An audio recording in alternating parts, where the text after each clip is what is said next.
As a Black woman in luxury interior design, have there been moments when you felt like you had to prove that you belong in the room? Every woman has a place that they can go at the end of the day that just feels like an exhale, like, yeah, this is home. Like, this is me. Whether that's a home that's full of neutrals, whether it's one full of colors, whether it's one that's minimalistic, full of details, whatever that is, whatever your lane is of aesthetic and home storytelling, as long as it's rooted in you and there's intentionality behind the design direction, it should make you feel safe like no other place on the planet. It literally is our most sacred space. What do you believe every woman deserves when she walks through her front door? Charlotte, that the adversity came, that actually built some good foundation for what does independence look like? What does, moving away from your family look like? Or even we got married when we were down here as well. So my honeymoon was the first time I ever been on a plane, or the first time, I ever saw the mountains or the ocean. Like, we got to experience that together, because where we're from, like, you don't go nowhere. Like, no. Cleveland, this is it. This is all. Yeah. So I would say post-graduation was when we really was able to see something crazy different. Okay. Some people walk into a room and see four walls. She walks in and sees a life waiting to be lived in. From the houses she grew up admiring in Cleveland, Ohio, to the halls of Bowling Green State University, where she earned her design degree, she's always known there were spaces that were meant to tell stories. She planted roots in the Carolinas and built a firm from the ground up. One that would go on to grace the pages of AD Pro, Essence, and House Beautiful. She was selected for the prestigious Atlanta Homes and Lifestyle Southeastern designer Showhouse. Nomad to the Powerlist, and still she'll tell you she's the best. Best design is about trend. It's about truth. She calls herself a wife, a mother, a daughter, a friend, and a creator of beautiful spaces. We call her here a visionary. Today, on the executive chair, I could not be more excited or more happy to welcome Marie-Claude of Indigo Pruitt. How are you? I'm good. I'm happy to be here. Man, listen, there are people that you admire from afar. Yeah. And when I saw you on Instagram, I was like, 100% of the shots you do not take, you will miss. Period. So I'm going to take this shot and let's see what happens. I love it, and I'm so glad you did. I'm so happy to be here. Thank you. You are a busy lady. You are busy, but I appreciate you making time to come see little old me. We ain't doing that. We ain't doing no little. I apologize. Nope. Emerging me. Bam. And this podcast. Yes. I appreciate you. I'm happy to be here. Thank you so much for having me. Thank you. So it is an executive chair tradition that we do lightning rounds. All right. Okay, nothing from nothing means nothing. This is just to warm you up, but I feel as though you already warm. You ready? I'm ready. What you got? Okay. Let's go. The executive chair, y'all. Marie-Claude of Indigo Pruitt. Let's go. Okay, so these questions are more about your preferences. It's not a right or wrong answer. Okay. It's just what you like versus what you don't like. Okay. All right. What we got? Okay.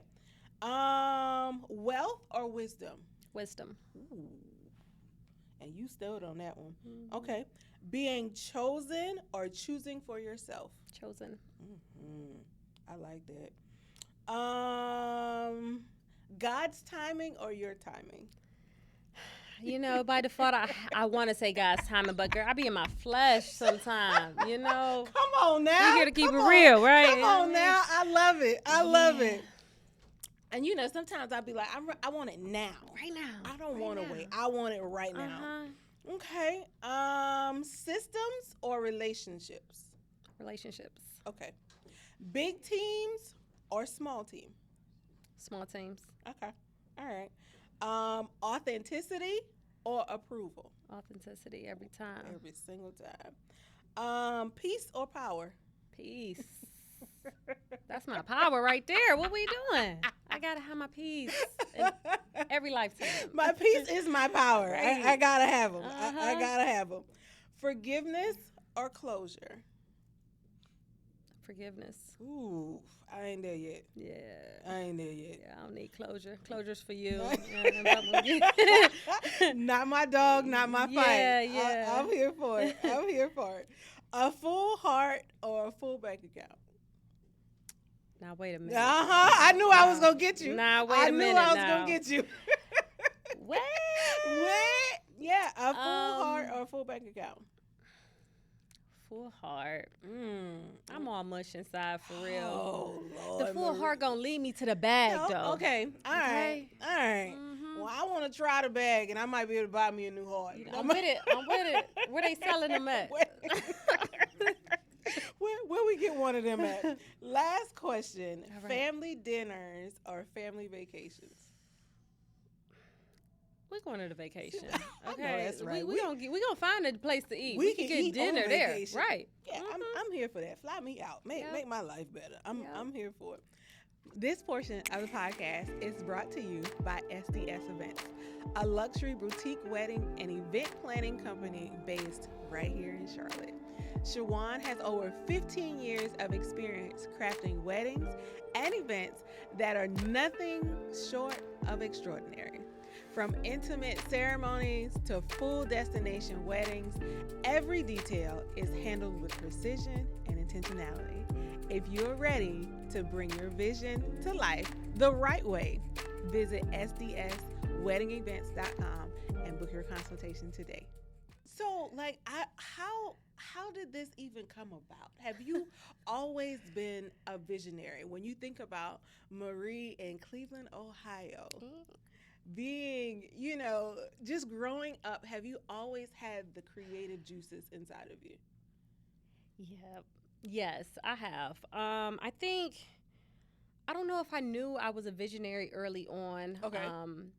I've always known that I was going to do big things. Ooh, okay. Always. Like, even just being a young girl, I've always known that, like, yeah, you got that dog in you. baby. You going to find a way. You different.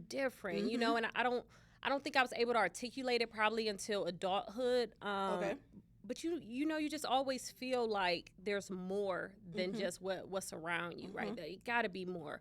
And then the creativity kind of just came from being placed in different spaces, being under pressure, dealing with challenges, find some nifty ways of creating things. Yeah, I kind of feel like it's just always been in me. Yeah.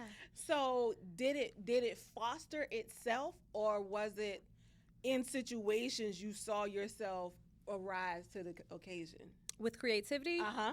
Yeah. I think it's always been there. You know, I was the kid that I got excited about projects, right? We got to make a poster. You here for it? Yeah, I'm here for it. Like, I'm not too happy about the group project. No, but I'm going to lead that groups. thing. I don't Like, wanna do let me groups. tell you what you going to do. Right. Let me just Let own me all this assign. right here, though. Yeah. Right. But I loved any opportunity to allow me to be creative or expressive. Okay. Yeah. Oh man, I just feel like I was telling my last guest that I feel like God told us to create. Being creative is a God gift.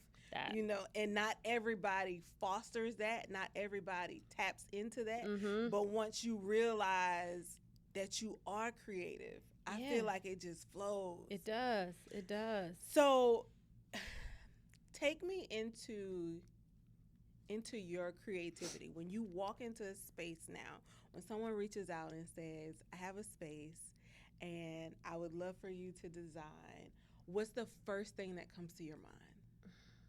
Who are you? I am such a I'm very relationship driven in general. I don't have a million friends, but those that I do, like, we together, we locked in, yes, right? Yes. But there's a layer of like curiosity with me that is in like every aspect of my life, and so it has served me well with business. So with clients, I want to know all about you, like, who are you? Like, what do you like? What sets you on fire? What have your life experience been like? Where do you like to travel, right? I'm asking you the things that probably a typical designer is not going to ask, to where it might feel like a little therapy session, but there's a rhyme and a reason for why I'm asking that, right? We're not talking about aesthetics or color until like later on down the road. I'm making you really uncomfortable right now because one, your home is your most sacred space. Absolutely. Two, if I come in hot and heavy and give you the knowledge, the science, and the history behind what I'm asking, it's gonna go over your head, right? So the most relational piece I can bring is, let's talk. Yes. Let me get to know you, you know? Yeah. I love that because I feel like you are digging deeper than just the walls and the windows and the floor. You're saying, okay, so let me know who you are and I can build around that. Yeah, for sure. And, you know, I understand that that's not for everyone, right? But I'm not the designer you call if you want something off of Pinterest or something you want to see on Instagram. I got plenty of designers I can, you know, give you reference to. Respectfully, you know, and I love it.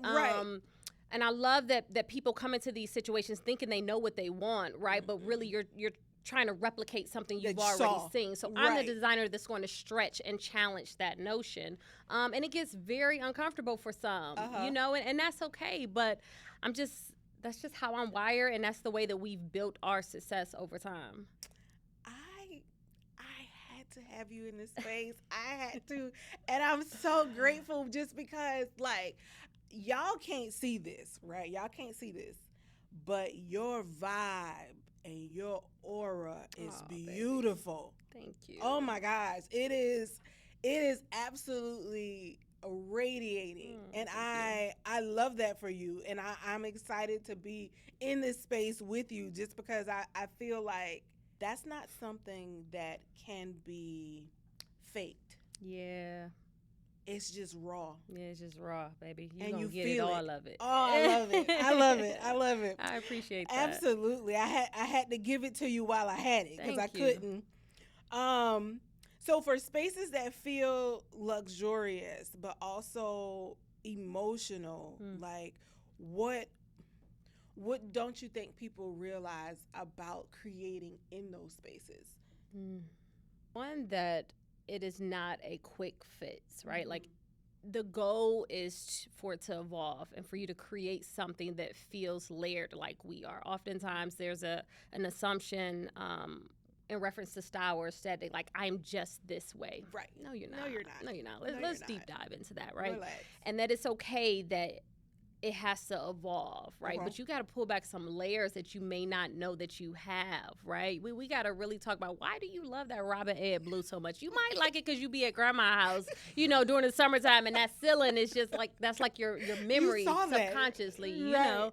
But really just pulling back the layers and figuring out what those experiences are, what are they connected to? Sometimes they're triggering negative experiences as well, right? So really just taking the time to get to know people is interesting, because I think majority of my clients find out they don't know themselves as well as they thought they did when they sit down with me, because I'm asking them questions and they think we're about to pick colors. No, baby, you don't even know like why you love this picture, right? You don't even know what is it about that art that's like jarring something up in you. You don't even understand how whitewashed this mindset is of you going to Pinterest and replicating this Eurocentric design when you don't like it. You don't even like it. You don't even like it. That's not even who you are. Yeah. The magazine just told you it's cool. And you said, I want everything that's in here. Yeah. And it's so far from who you truly are. It's so far away from it. So you're designing based off of emotion, based off of triggers, based off of experiences, based off of, some people don't even know what they like, and they figure that out after sitting down with you. Yeah, that's the goal for sure.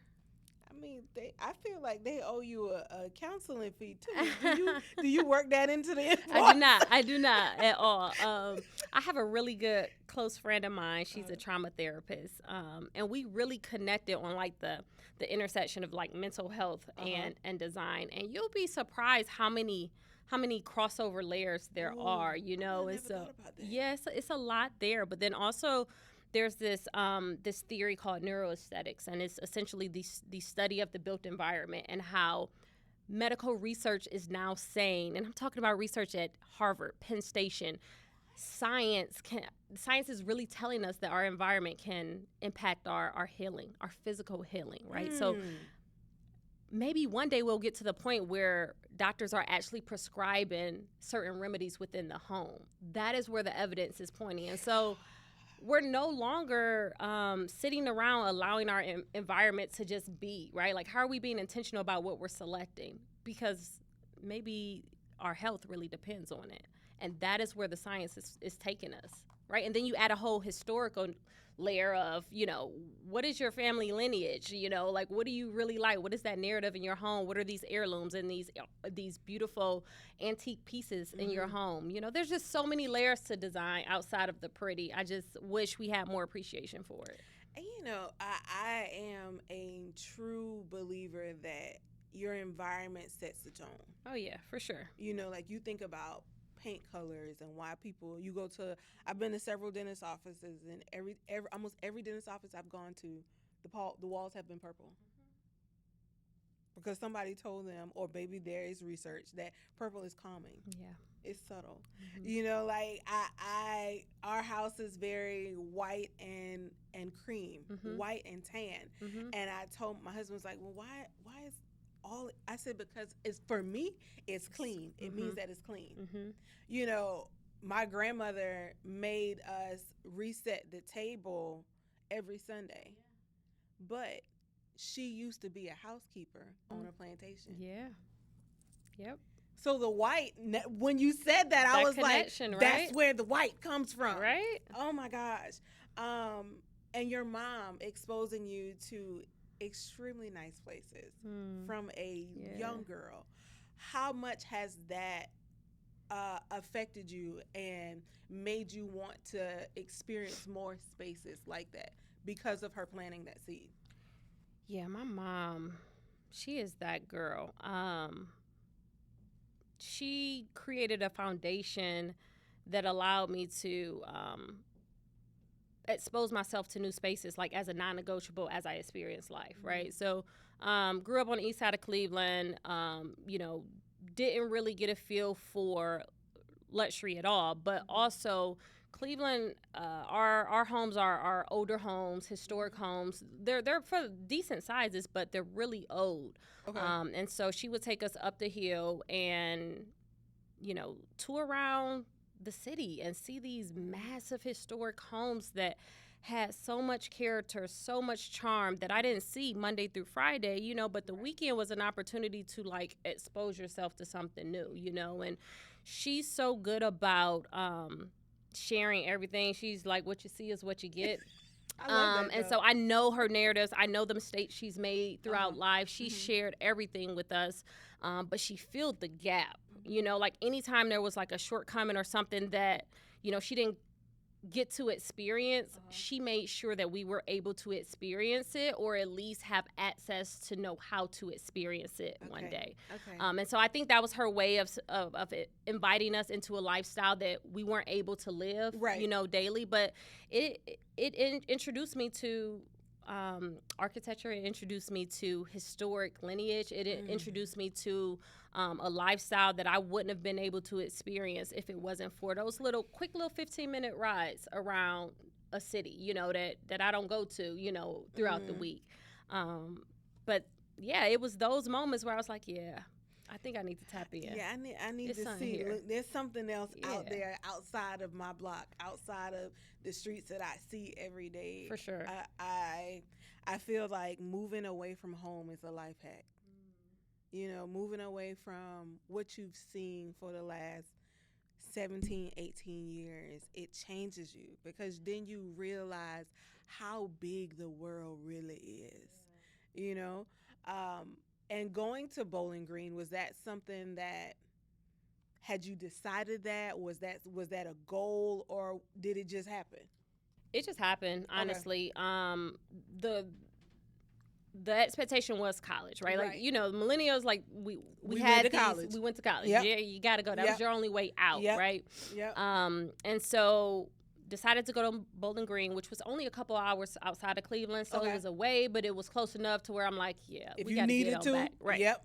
And so although it was a few hours away, it still felt like home. Okay. Because you had, for the most part, the people that were there were from Cleveland or Detroit, which are very similar dynamics, so you really didn't get exposed to too much of a difference. We still had the snow, had this crazy weather, so I feel like it was when I moved to Charlotte that the adversity came that actually built some good foundation for what does independence look like, what does, moving away from your family look like, or maybe we got married when we were down here as well. So my honeymoon was the first time I ever been on a plane, or the first time, I ever saw the mountains or the ocean. Like, we got to experience that together, because where we're from, like, you don't go nowhere. Like, no. Cleveland, this is it. This is it. This is all. Yeah. So I would say post-graduation was when we really was able to see something crazy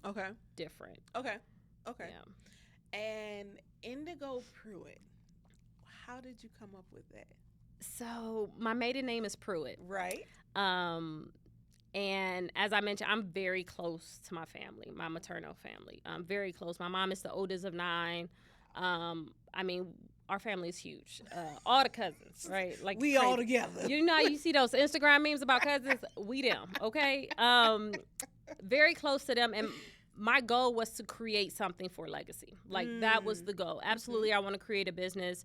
Absolutely, I want to create generational wealth. And I want that to be tethered to the very people that help build who I am, which is my mom's side. And so I knew that I wanted Pruitt in the firm's name. Indigo came from the nerdy side of me, honestly. The way that the indigo dye is extracted from the flower is like genius. The level of detail and intricate steps is incredible, right? So you get the scientific side, but then the indigo dye itself was a means for wealth for so many women in Africa and all these marginalized countries, right? So to know that, you have this scientific historical piece, and then the indigo color is set apart, right? It is stunning. There is no other dye that literally stands as strong as that color, in my opinion. And it stands for wisdom, which is one of my favorite personal virtues. So that is where indigo came from. I took my mom to Charleston, South Carolina, first time she saw the ocean when she first moved down here. And we went on a tour, and they were explaining the history of the indigo dye when we were over by, like, the importing area. And I was like, that's it. That was like the last confirmation and last layer. So I was literally next to, my hero, my mama, when I decided, like, that was it. So I'm from Walterboro, South Carolina. Okay. Which is, I don't know where that's at, but 40 miles from Charleston. Okay. 40 miles from Charleston. I've heard all I need to hear. Downtown Charleston is home. Okay. My grandfather, my maternal grandfather, lived on King Street. Yeah. So, you said Charleston, and I was like, oh, my God, really? Wow. Like, there are so many things connecting here. That's where it started. Wow. So, y'all were in Charleston together. We were in Charleston. I took her there for Mother's Day. We went there for maybe like 3 days for the weekend. Oh, my gosh. And we went on a tour, and the weather wasn't great, so she didn't really get to experience the ocean. We just went out, near it. And then we did a couple tours just because, again, the weather wasn't great. And they gave us the history layer of indigo. And I had studied it, in school, but more so from the scientific standpoint and the color psychology. But to add this historical narrative was like, this is it. Market Street, Meeting Street, the Customs House, it's being an on the Battery. Yeah. It's different. It is different. It's different. And I think that a lot of people, people love Charleston. Yeah. But I don't think that they understand how much history is there and how many of us can connect our lineage right back to Charleston. For sure. Wow, that was not expecting that. I love it. I do my research, but you do. Every now and again. Every now and again. As a Black woman in luxury interior design, have there been moments when you felt like you had to prove that you belong in the room? I think there are a lot of spaces in this industry that expect me to walk in there with that posture, to be honest with you. Majority of the rooms that I'm invited into, I think that expectation is there. I think I, over time, have struggled with majority of the same hurdles, insecurity as other Black women that are in spaces where they're the only fill in the blank, right? And that fill in the blank could be woman, Black woman, you know, woman is not from the South, right? You know, whatever. But I think the difficulty for me has been maybe not necessarily insecurities. It's been debunking the idea that talent and gifting alone is enough, right? To get me in that room, and it's going to keep me in that room. I like that. You know, like, and that's tough. It's a tough pill to swallow. And to be honest with you, I'm still reconciling that, you know? But I mean, at this point, we get sold this dream that, you know, you do the things, you go to college, you know, you work hard, and it should equate this. It doesn't. It doesn't. And unfortunately, like, within this society, access and proximity and resources, those things sometimes take precedent of gifting and talent. And that's been a tough thing for me to experience and swallow. I mean, but now at this phase of your journey and at this phase of your career, I feel like you hear Indigo Pruitt and, like, people sit up straight. Oh, I appreciate that. You know? Yeah. Like, this isn't... Your brand is very intentional. It is. Intentional is actually literally my favorite word in the dictionary. Because, like, strategy and, like, why are we doing anything? Like, if there's no rhyme or reason behind it, what are we doing? Yeah. It's so, when I look at your designs, when I look at the events that you agree to show up to, when I look at the people that you're connected to, it screams intentionality in every way. Yeah. And is that something that is done in strategy, or does that authentically foster? I think both. I think early on, I was very intentional about visibility because I knew what you said was true, right? There's an expectation for me to show up in rooms, and I feel like I have to prove myself. So I took that away by early on. I milked every project, every opportunity for as much as I can from a visibility standpoint. So by the time I get in those rooms, I don't have anything to prove to nobody. You know I'm here. You've heard of me, right? And now we're having a conversation of why do you think you can pick my brain or have access, and why, you know, you deal with more so those dynamics of the minute I walk in a room, you know, hey, how'd you get this opportunity? Or, you know, first, who are you? How you doing? My name is Marie. You know what I mean? You want a cup of coffee? What are we doing here? I love it. It's more of that dynamic at this stage of my career, of how to teach people how to value you and how to teach people how to be respectful of you as a human being and not feel as though I'm a machine or I'm something that I owe you anything. You said something that is so very true. Access. Access is very limited. It is. And it should be. Yeah. I feel like a lot of times we go into spaces and the thought is, oh, I want to do everything so people know me. And when I walk into a room, they know who I am. Yeah.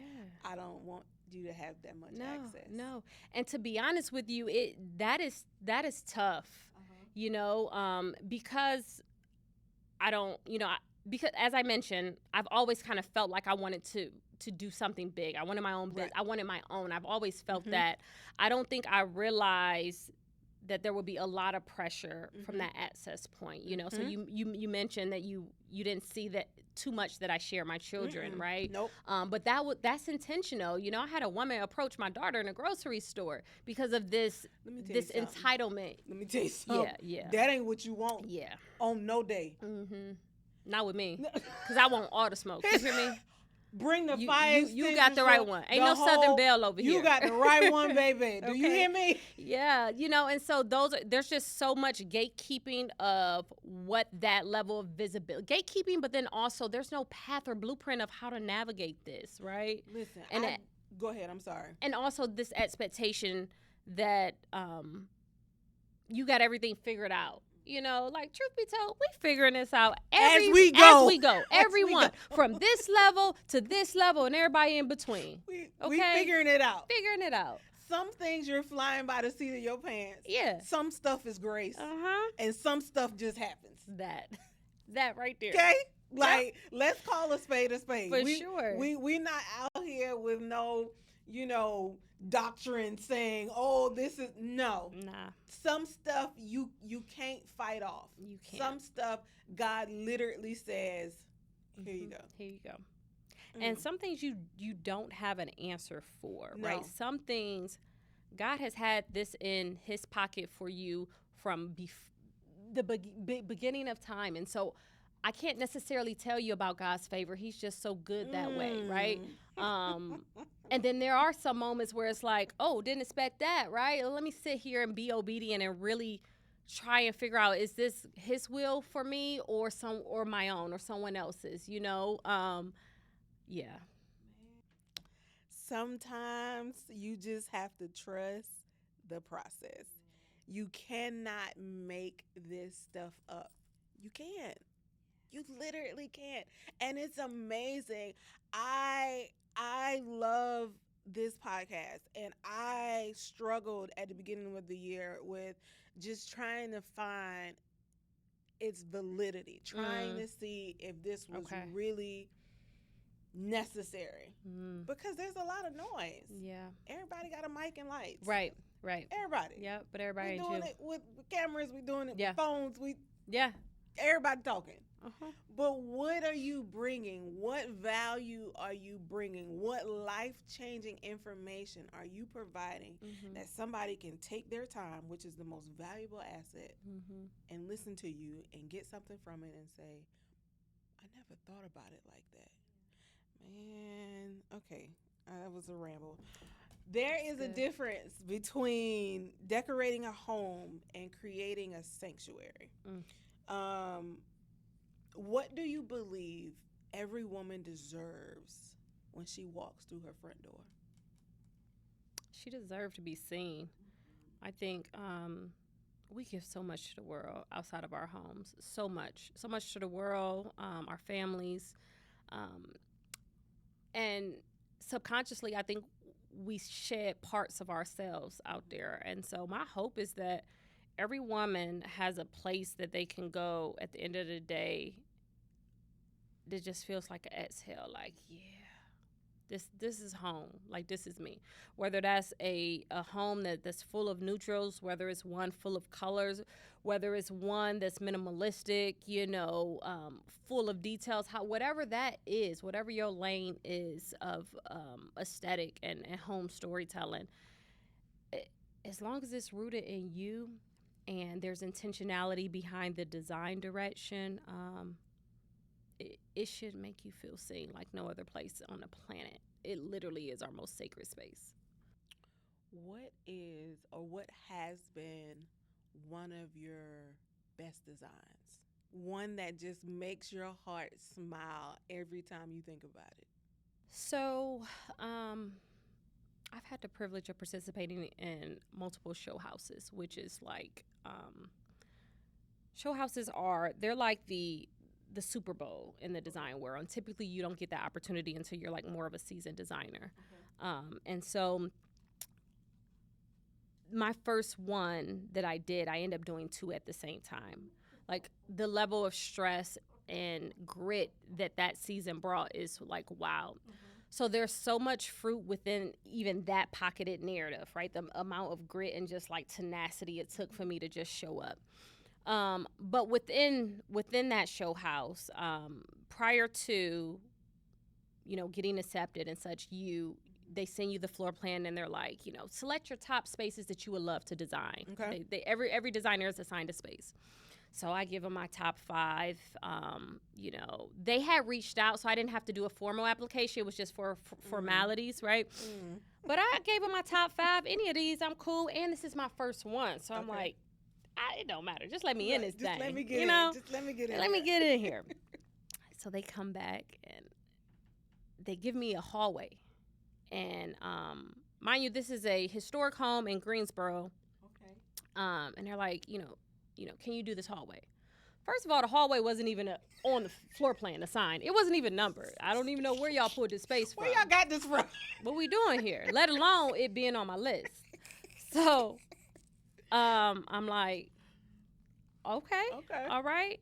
And then there's a laundry room right off the hallway. I said, well, since we picking spaces that's not on the list, what's up with this laundry room? Let me get that, you know? Yeah. So, well, are you sure it's going to be quite a bit? Very much sure. Give me the hallway, give me the laundry room, right?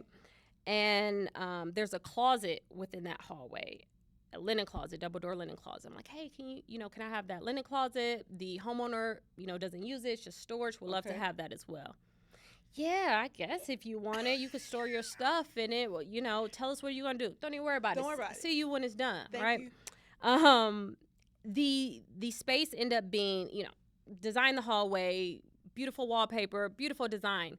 But I took the doors off the closet and created a reading nook. Did some millwork, created a custom millwork, custom bench, draped the back with this beautiful chartreuse velvet lush fabric. I mean, it was something that for me I felt proud of, not because yes, the design was drop dead gorgeous, but it was the way that I handled adversity during a time where I felt like I needed to show up and prove myself. It was the way that I showed up kind, respectful, honoring of the fact that y'all have invited me into this. Right. But I'm about to show up and show out. I'm about to give you what you want right now. Yeah, for sure. And that did something in me. It's not the most beautiful space I've ever designed. I mean, it is gorgeous. It's probably on a few Pinterest boards. Yeah. We got to go find that and plug that into this. It was what it did within me during that time. And it was a tough situation. It really was. But I was really proud of myself the way I handled it. And then, so there's tours for the show houses. Black designer. In a hallway. You get a lot of people in the neighborhood, a neighborhood that I'm typically not hanging out in back then, right? And I had a woman hand me her trash, thinking that I was one of the volunteers, right? You got the right one, baby, on today. But it's okay. It's okay. God has a way of putting people around you that, I don't know, they just feel like little angels. So before I could even say anything, one of the attendants literally came over in front of me, took the trash and said, this is the designer for the space. The designer for the space. Right? I didn't have to say anything. So again, it was, I have probably maybe 10 different moments of that space that I felt like God just revealed himself over and over and over again. When you're faithful and obedient and you're kind and generous to people, it was just a great moment for me. More so what it did for me personally. So it's not, the most gorgeous space I've ever designed. It probably was. But it probably was. But yeah, it did a lot for me personally. There are very few times that I am besides myself. Oh. And this yeah.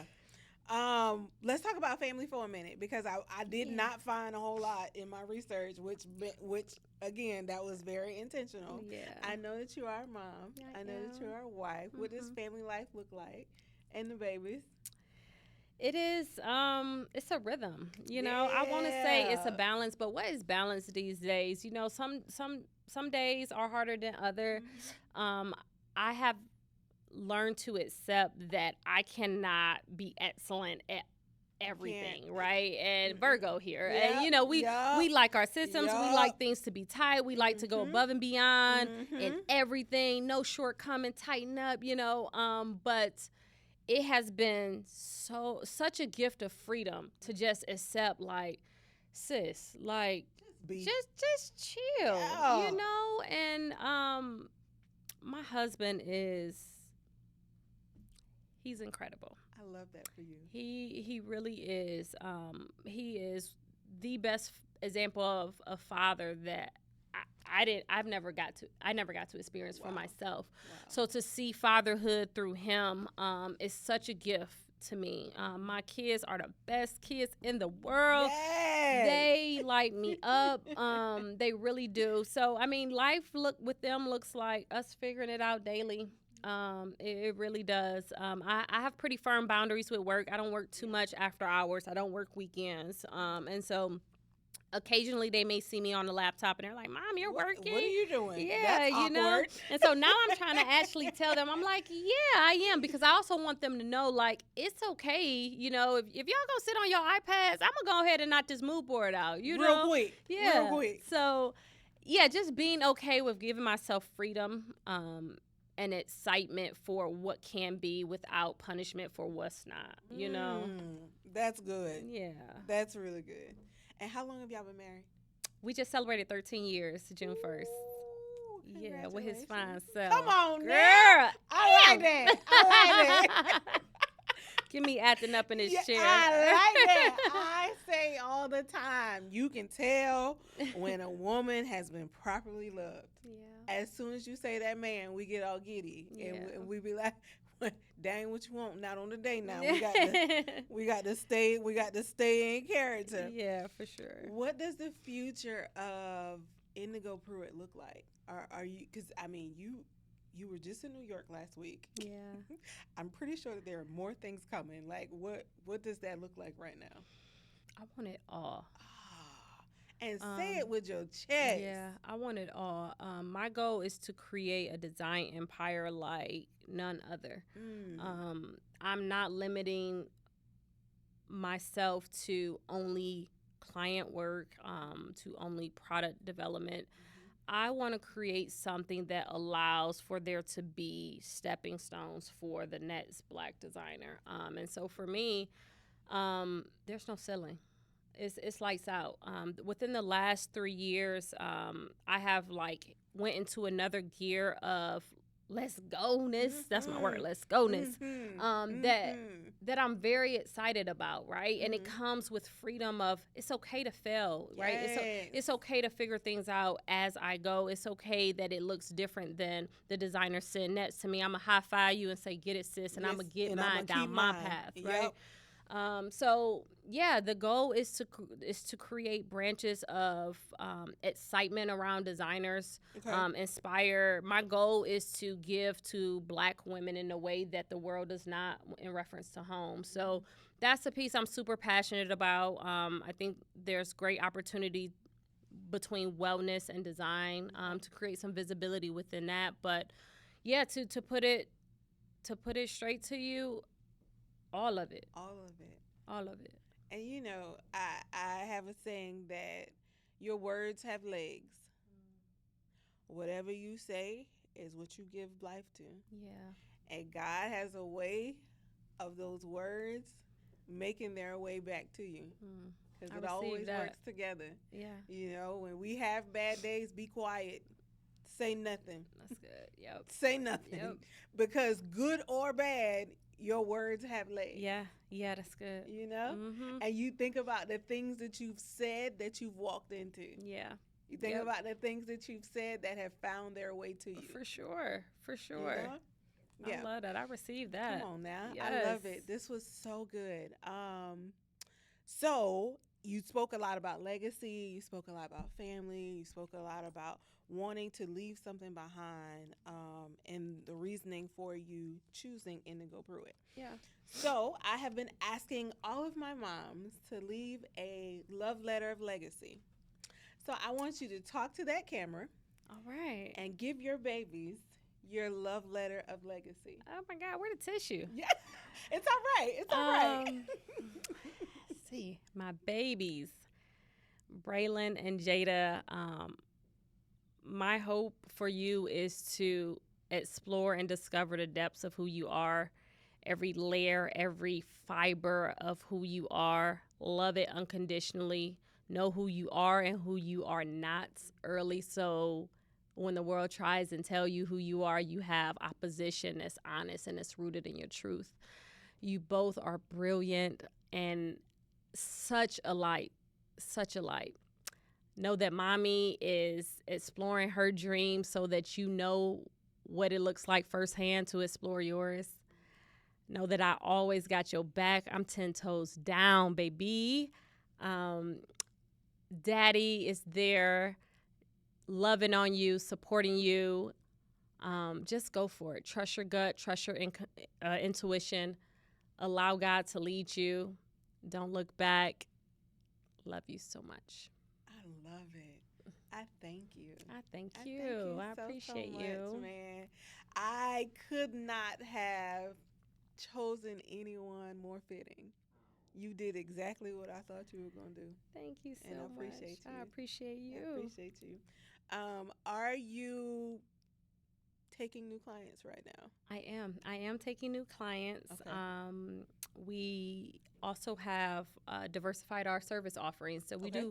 we're a full service design firm. So everything from conception all the way through installation is Okay. like our primary signature service. And Okay. then now we also offer what's called studio sessions, which is essentially you can book a one-on-one Okay. session with me on your computer where we can walk through whatever design hurdles you have. You Okay. book, by the hour, and you can essentially ask me anything. We can do color story or, your layout, general specifications.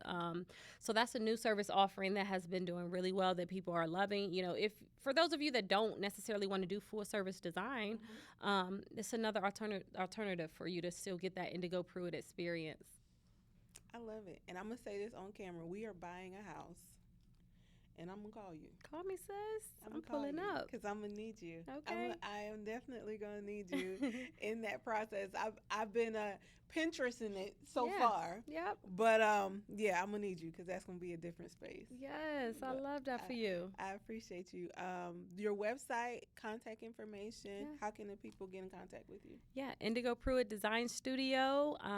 Instagram, that's literally the handle. And then the website is just indigopruitt.com. I'm grateful. This is everything that I thought it would be. And the executive chair is a place where we get to hear the stories of the journey too. Yeah. A lot of times you see the arrival. Yeah. Never the journey.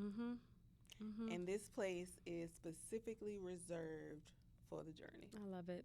Thank you for allowing me to share that. Absolutely. I'm speechless, y'all. This was good.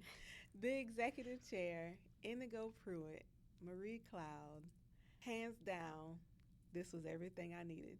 The executive chair is a place where stories build strategy and strategies build legacy. Until next time, y'all.